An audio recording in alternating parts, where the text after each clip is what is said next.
Alright everybody, hello and welcome. As always, I am Sean. This is In The Mixer, episode 194 of our FC Isle of Man series. Happy Thursday, wherever in the world you happen to be watching from. If you haven't gone and checked out the previous episodes from this week, really from Monday all the way through to today, go and check those ones out. They're going to bring you up to date with so much of the information in this final season with the Isle of Man. It's also going to go through previous results, which we are kind of going to recap a little bit in today's episode as well, because we've got a huge revenge mission in the Champions League. We've got a huge tie in the Premier Division as well, hopefully keeping up our good start to the season. Let's jump straight in and see how we've gone. So hopefully that intro was enough time for you to go back and watch some of the previous episodes, because you will remember in that game, our one defeat so far this season was against Inter Milan in the Champions League. We are going to play them again today to try and get a bit of revenge, maybe get top of our group. We have already qualified for the second round just by way of Red Bull Salzburg and Zenit not doing particularly well in any of their games. So we are through to the knockout stages, which is fantastic, but I do want to try and finish top of the group, and we have a great opportunity, I think, to kind of set down a marker as far as our European Championship aspirations are concerned by beating Inter, and it is the home tie as well, so I'm confident we can go and attack them a little bit more. In the other game, we are going to play against Arsenal in the Premier Division itself. They're down in 17th spot, really struggling this season. They just sacked their manager as well, Thierry Henry. He came back during the off-season, didn't really make it through, I think, 10 games before he was sacked. It will be very interesting to see what happens. There's always that new manager bounce back. It could be a trickier tie than their 17th place currently suggests. But we are going to bring you that game as well. As far as the squad's concerned, we're not doing too badly. There are some players out suspended, a couple of players out injured. We are playing with our pretty much backup front two at the moment, Ruben Martinez and Uli Schaefer. Max Olsen is out for 3 to 6 weeks with a broken foot. Yusuf Balde is now also out with a sports hernia. He's out 3 to 4 weeks, which is a shame because he was playing quite well. He'd kind of picked up the slack a little bit up front and had 10 goals in 15 games, which is very impressive for a 21-year-old player. It is really the only concern we've got. Lucas Gabriel's suspension isn't ideal because Furkan Yilmaz has a bit of a knock, but I'm going to trust in him. He looks like he's ready to go. I think otherwise we've got pretty much a full strength lineup to pull from. The midfield's still doing quite well. Most of the defense is doing quite well. Mancini, of course, in goal is one of the best goalkeepers in the world as things currently stand in 2040. So I'm confident that we can get a good result and we can continue what has been a good start to the season. We do go into the fixture, $2.25 favourites, though Inter are still sitting top of the group. We're in very good form. They're not in terrible form either, but they did experience a defeat last time out against Roma away from home. So hopefully they're having a little bit of a down spell and that can help us get through the match. And this is the lineup that we're going to go with. Mancini in goal, Puig and Esteban as a defensive partnership, Carlos Andre at left wing back, Furkan Yilmaz coming in at right wing back for the suspended Gabriel. Henry will anchor midfield as the DLP. Temperini will play as the Messiah alongside him. Ibrahim Cisse as the advanced playmaker on the left-hand side, cutting in. Henri Blaise, who has our highest average rating so far for the season, over on the right-hand side. Uli Schaefer plays the deep line forward. Martinez will lead the line as the big number 9. It is a strong squad. We've got good depth, which means that, these couple of backup players coming in, it doesn't actually kill us. I think we can still get a good result in this game. Inter are playing a 4-4-2. It's Diego Simeone's Inter Milan. They are very well drilled. We spoke about their defence. I think last time we played, Bussi's a high-quality Italian defender. Corentin Silva was at Tottenham for years. We tried to pick him up a few different times. Whelan's also an excellent US defender. In midfield, they got Maiella, who looks to be a very good player, 23-year-old Italian international. Very similar in mould to Arnaud Henry, our own player. I think they've got very similar stat lines, play similar positions, plays that DLP on support. He'll be anchoring their side of the midfield. Aparicio will play alongside him, who I think did the damage against us last time. 31-year-old Argentine international, over 100 caps to his name.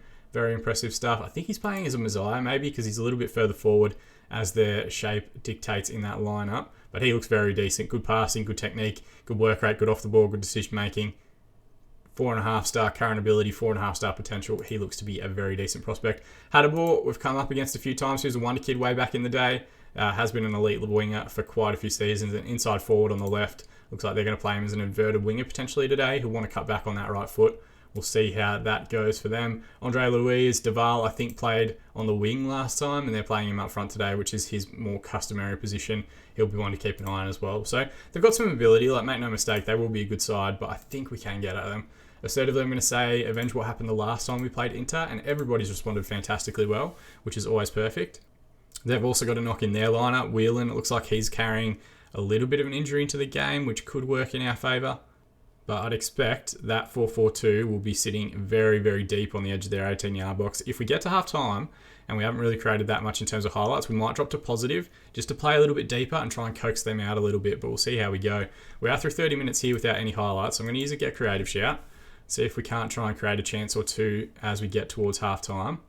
First highlight of the match starts from a goal kick for Inter. Pooch comes forward and claims it well. Blaze with a flick on header to Martinez, and he gets the strike away, but Soares with a very good save. It is the battle of the two Argentine national keepers as well. Soares is the other starting keeper for Argentina. Ball in there from Blaze from the corners, cleared away. Henry, back to Esteban. Henry again. Esteban again. The highlight comes to an end. Throw in, left-hand side though here. Carlos Andre finds Schaefer. Good little passage of play. We're getting a couple of highlights. We're getting some pressure in the final third. Cut back towards Schaefer, and he's gone down in the box. Has he potentially won us a penalty? We've got to watch the referee run all the way over to the VAR stand, so this is going to take 5 to 10 minutes. Here he comes, and he's going to give the penalty, so just like Sports Interactive, take it out. It doesn't make the video game better. Martinez with a chance to score from the spot, and it's a decent effort. The keeper wasn't miles away from it, though. It was relatively straight down the middle, but thankfully it had enough power on it that we were able to get beyond the keeper. Martinez chips in with his only second goal of the season, but that's fair given that he hasn't started that many games, the big Mexican target man up top. Highlight here, Mayella in possession. First we've really seen Inter come into their own half. Switch out towards the left-hand side. Aparicio now plays Deval in on the right. It's a great save from Mancini to keep us in. And we just kind of lost track of our runners there a little bit. He got goal side and got a really good chance. Potentially should have scored. Resulting corner, cleared away by Blaze. And the highlight comes to an end. So as halftime's called, we've had 8 shots, 6 on target, 44% possession. For Inter Milan, 7 shots, 3 on target, 56% of the ball. Martinez's penalty is the difference between the two sides at the moment. Tactically, we're going to adjust. We're going to go to that positive structure. We're going to play a little bit deeper, try and coax them out just a little bit. And we're also going to tell everyone to guard against complacency. I don't pull that one out often. As things currently stand, if you're going to look at the group stages as being like a knockout round tie, it's 1-1. You know, both sides have 1-0 up in their home tie. If we can get a second goal, we'll at least get bragging rights in that. But we're through the hour mark now, so we're going to hit pause. There's a couple of players not playing particularly well. Schaefer's not playing that well, but I don't really want to change the front two just because we don't have the depth on the bench at the moment. So what we might do is we might adjust based on these yellow cards. I don't want to risk any suspensions or anything going into the knockout rounds. So Taylor will come on for Temperini as the Messiah. Harold will come on the left wing for Ibrahima Cisse. And then we're also just going to tell them that we've got faith in them. And we're also going to use a get creative shout. Let's see if we can't turn the screws a little bit. If we get a second goal, I think that's the tie effectively dead. And as things stand, it would see us go top of the league or top of our group on goal difference. But there is a highlight here, Inter Milan in possession. Soares to Silva, now Aparicio. A long way from support, but he's gone a long ball straight over the top to Andre Luiz, who's rounded the keeper and found the finish. Is he offside though? The linesman hasn't moved. So is he onside? I think. Yeah, the linesman's moved. So it's basically just a deep ball and a long one over the top. And again, when caught not goal side, Esteban that time, just on the wrong side of the striker, and it's a good touch around the keeper and a good finish, it must be said. But that's frustrating. Feel like we haven't really seen anything from Inter, and then in the last 10 minutes they've just kind of fired through with one last chance. Let's go attacking for the last 10 minutes. Let's make one last change. Castro, Blaze hasn't played poorly, but let's bring on Castro. Let's see if we can't inspire him to make a bit of a difference. He seems motivated, which is good. We just need him to chip in with an assist, and we'll be good to go. I've also used a demand more shout with about 10 minutes remaining. Draw doesn't kill us, but I would love a win. 4 minutes to be added on. There's a corner here as well for Inter. Last few minutes. Andre Luiz flicks it on. It clips the crossbar, and then we managed to scramble it away as the referee calls full time. A 1-1 draw in the end. A bit disappointing. 11 shots, 7 on target, 51% possession for the Isle of Man. 14 shots, 7 on target, 49% for Inter. I'm going to say not happy, and at least everyone's responded positively. I guess we can take that as being a little bit better. And it likely means we will finish second in our group unless one of Salzburg or Zenit pull out an absolute miracle on the last day of the group and beat Inter Milan, which is disappointing, but, you know, that's fine. We've only lost the one game so far this season. I really shouldn't complain. Aparicio gets the man of the match award. I'm pretty sure he got the man of the match award in our first game as well. But we are both qualified. We both should make it through to the knockout rounds. It'll be interesting to see being put on opposite sides of the bracket who we actually draw, given that we will play someone who's topping their group currently. We've only got 3 days before the game against Arsenal, so we are going to use some rest days. I'm just going to clear out the entire squad, in fact. We're going to give everyone a bit of a spell. You can see there's a couple of suspensions, still a couple of injuries in there. But magic of editing, we're going to jump forward to the game against Arsenal now. Alright, just like that, we're a couple of days ahead. Thankfully, most of the players that started the previous game have gotten themselves back above 90% conditioning, which works really well for us. We do miss out on the Pooch. He drops out. He's suspended due to yellow cards, which is fine. Gasmy will come in and play as the stopper on that right-hand side of the back too. Lucas Gabriel also makes his return from suspension, which is a very handy timing.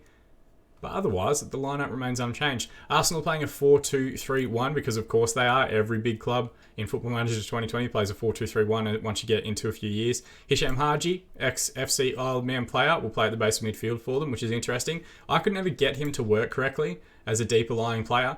We'll see how Arsenal go, trying to get decent performances out of him today. For us, it was very much he's a number 10 or he's nothing. Garner Lewis, who is a forward for the England national side, it looks like they're playing him in midfield today, which is an interesting one. So it's kind of an ad hoc midfield too. And then Alleluia at the number 10. Over on the left-hand side, Rosario Telga looks okay. He's their leading assist maker for the season. No, sorry, he's their leading scorer. Garner Lewis is their leading assist maker. Walshik, the Brazilian wonder kid, or ex-Brazilian wonder kid, is the right winger. Blanco, who have played against a few different times over the last few seasons. There was a time when he was like an elite centre-back. He's not quite at that level anymore. Verskov, the keeper, he was a wonder kid back in the day. Sokolenko, they've had for a good few seasons now. He's been at the club for 8 years. I remember him tearing us a new one when we first came up into the division, but he dropped off over the last few years, hasn't quite played as much. Who has taken over at Arsenal? It is Vitor Castanheira. I'm not sure if that's a permanent... No, he's the caretaker manager, so he must have been Thierry Henry's assistant, I'm guessing. But he gets his chance to try and get 3 big points. And for us, we want to keep our unbeaten run to the Premier League season going. I'm going to assertively say Midi have given a lot of credit lately. He usually does the trick. And most have responded positively, which is always fantastic to see. We are going to keep an eye on other results as well. Manchester City, close to the chasing pack. They are relentless at the moment. Ball back stick there towards Gasmy. It's headed straight at Verskov. I'm going to pretend the T is silent. I don't 100% know if it is, but we're just going to go with that. And Arsenal might be coming forward here on the counter. Volshik with the switch all the way across to the left back. Blaze does very well to read the play and get across. He's got a man square if he can play it to him. Martinez's touch just takes him away from the game. But good switch out towards Cisse. It falls to Schaefer and he had an open goal to aim at. And you would think a guy with 19 finishing and 20 composure would probably do a little bit better. But he's just missed it. Blaze with the ball back stick. Again, Gasmy's there. He might have the advantage on his marker at these set piece scenarios. Hopefully we can work one of those on target soon. Throw in, left-hand side. Cisse in possession now. Over to Carlos Andre. Looks to come forward. Manzanelli with a good tackle and puts Sokolenko in behind. Defensive line is poor. Mancini with a good save forces it back out. But we had that similar issue in Inter for their equaliser. Just 1v1 strikers getting caught goal side with our defensive 2. Pinballs around here from the set piece as well. We do manage to get it away. We're going to have a free kick on the edge of the area. We'll favour Henri Blaze's left foot. If you can aim for that top corner, he's gone far post for whatever reason. It's weird that the AI in this game just randomly kind of goes far post sometimes. I'm not sure why. Cisse with the corner in. It's cleared. Henri with the chance to try and put it back. Out to Martinez, wide right area. Can he get a good ball in the box? Instead, he goes back to Henri when he was in a pretty good crossing position. Gasmy, Henri, ball out towards Schaefer on the left-hand side. Does well to keep it in. Manzanelli clears though, and the highlight comes to an end. Chelsea-Liverpool, a big game in other contests happening today. Man City playing Everton. They've also missed a penalty early on.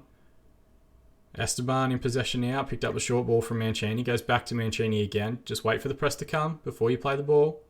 Sokolenko comes across, so he plays it out wide right to Gasmy. Now Blaze looks to send Lucas Gabriel on the overlap. He's dragged 2 defenders if he can get a good ball in the box. Cat back towards back stick. Everyone lets it run. Cisse is going to try and keep it in. Looks to get back on his right foot. Plays it towards Martinez. Knocked down for Blaze. And I think this is going to get ruled out for offside. The linesman has not moved. So I'm guessing his flag is up. They've gone to VAR, but I'm pretty sure the linesman had that one covered. It was Martinez initially with the ball in. But a good little knockdown. Good finish from Blaze. We know where the back of the net is now. Now can we find it with a goal that isn't going to get ruled out? Henri with the ball in behind for Martinez. Second chance for him, and Verskov with an excellent save in the 1v1. City have taken a lead in their match, so they will go above us momentarily in the division. We're going to use a get creative shout. Everyone seems to be pretty happy with that, which is good. And statistically speaking, we're well on top, but we need to try and find that go-ahead goal. So at halftime, still 0-0, 20 shots, 11 on target, 62% possession for the Isle of Man, 5 shots, 2 on target, 38% possession for Arsenal. I'm going to say far from pleased with what I saw, but we're going to stay on attacking. Statistically speaking, we're doing quite well. We've created quite a few chances as well. I'm hopeful it's just a matter of when the goal's going to come, not if the goal's going to come. Arsenal with the corner here, though. Mancini comes out and claims it with authority. We've got Blaze on the right-hand side if we can set him loose. He's gone out that way now. Got a big pocket of space in front of him. Looks to cut back on his left foot and goes to strike. What a goal that is from Henri Blaze. The amount of times he scored against us, and this season he is absolutely on fire in terms of scoring goals for us. Tell you what, it's a nice change. I enjoy it quite a bit, players scoring for me rather than against me. And he's done phenomenally well. Picks the ball up just inside the half. Skips inside one defender, gets to about the 18-yard box and just rifles that shot into the top left-hand corner. This might have been one of those games where it was going to take something special, and that is a phenomenal strike. Esteban here, deep free kick. Carlos Andre works the triangle with Cisse. Across now to Henri. Good reverse pass to Blaze again. Looks for the cutback. It's cleared. Lucas Gabriel can put it back in though. Henri, deep ball towards Schaefer. Cleared. Temperini finds Cisse. Gets it back on his right foot. And the drive wasn't terrible, but it was over the crossbar. Keeper did watch it clear. I think they might have had it covered had that been down and on target. We do go back top of the division by a single point. Our goal difference has fallen behind City's though. We do want to try and pick that up where we can. Highlight here for Arsenal, thrown on the left-hand side. Ex-Isle man Rossi has entered the pitch. Thankfully, his drive from the wide area, pretty wild. We're going to hit pause. We're going to make these tactical switches. So it looks like Schaefer's had a poor game. I don't really want to substitute out our front two at the moment just because we don't have that much depth. Cisse's not played particularly well. Temperini's not played particularly well. I think that's the same two subs that we made in the last game. So we'll bring on Harold. We'll bring on Taylor. Let's see if some fresh legs in midfield and in wide areas can help unlock some additional space. We can use the get creative shout as well, but before that comes through, Gasmi's in possession here. Ball back to Mancini. Forward now to Henri. He's got runners off the shoulder. Looks to switch it out towards Taylor on the left-hand side now. It's not the best ball. Manzanelli will win it back. Good recovery header there, though, from Henri. Carlos Andre keeps it in, plays it to Esteban. Now Henri can potentially turn in midfield. Ball makes its way to Harold, just in this left-hand pocket. Carlos Andre stayed wide. Now he finds the switch back across to Henri in midfield. Reverse pass towards Martinez. It's got no angle to work with. Somehow they managed to scramble it away. Henri with the switch out now to Carlos Andre. Tries to cross, but it's a pretty deep effort, it must be said. Cleared away pretty easily by the Arsenal defence.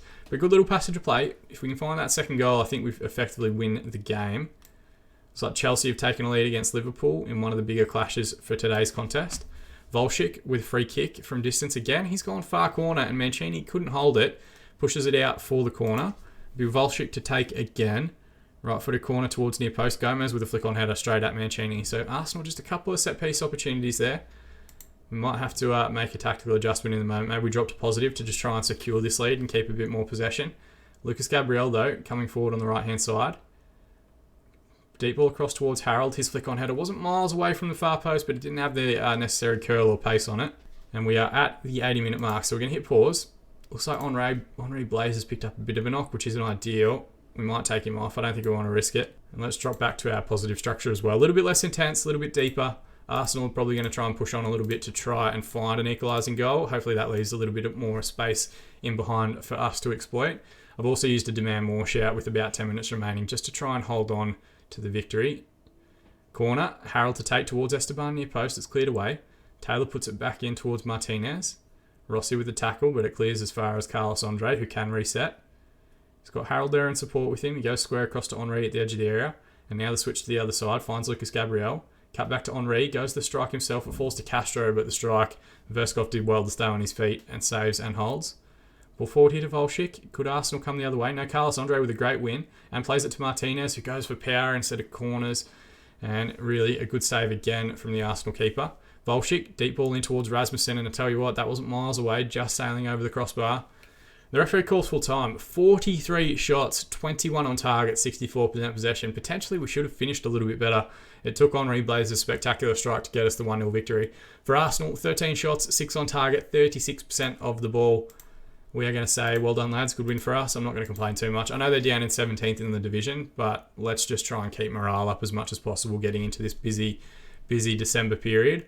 And we do stay top of the league, currently 36 points. Still undefeated after 14 games, 11 wins and 3 draws during that period. City just the singular point behind us, and they do have a higher goal difference, plus 28 at this stage. It's like Chelsea beat Liverpool 3-1, which does see that kind of return to the old classic top four that's been the last few seasons. Man United and Chelsea rounding out the top four spots. Newcastle, Tottenham and Everton in the Europa League places as things stand. Arsenal having a poor season. Liverpool having a poor season. Leeds, who've been excellent over the last few years, also struggling in the early part of the competition. But still a lot of football to be played. Still a long way to go. Blazer's injured, but thankfully he's only out 3 to 4 days. That might count him out of the game against Chelsea, which is a shame, but that's fine. We've got to deal with it.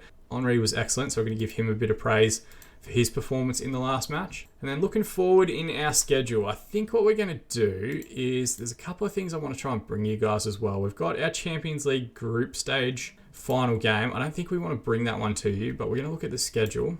And the first knockout round draw is around the 17th of December.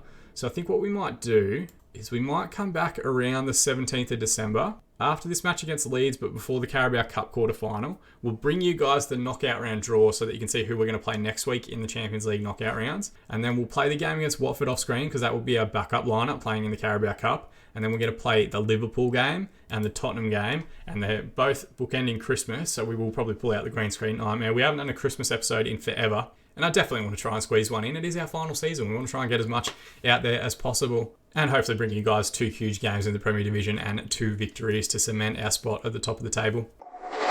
As always, guys, thank you so much for watching. That is the part that I appreciate the most. If you want to support the channel that little bit further, go the extra mile to help the content grow, to help the channel grow, you can drop a like on this video. Helps us get higher in YouTube search results when people look for Football Manager content. You can also subscribe to the channel to be kept up to date on all of our future videos, which will continue to release next week and right up until the release of FM21. Keep an eye on the channel this weekend because we are announcing our beta save and our main saves, as well as giving away 3 copies of Football Manager. You've got until Sunday morning to try and get yourself a copy by guessing either of our saves correctly. A couple of people have already, but everyone that gets it right I will give a copy to. But more than anything, as always, I just appreciate you guys watching. That's the part that means most to me. As always, I've been Sean, and I'll see you all again in the mixer.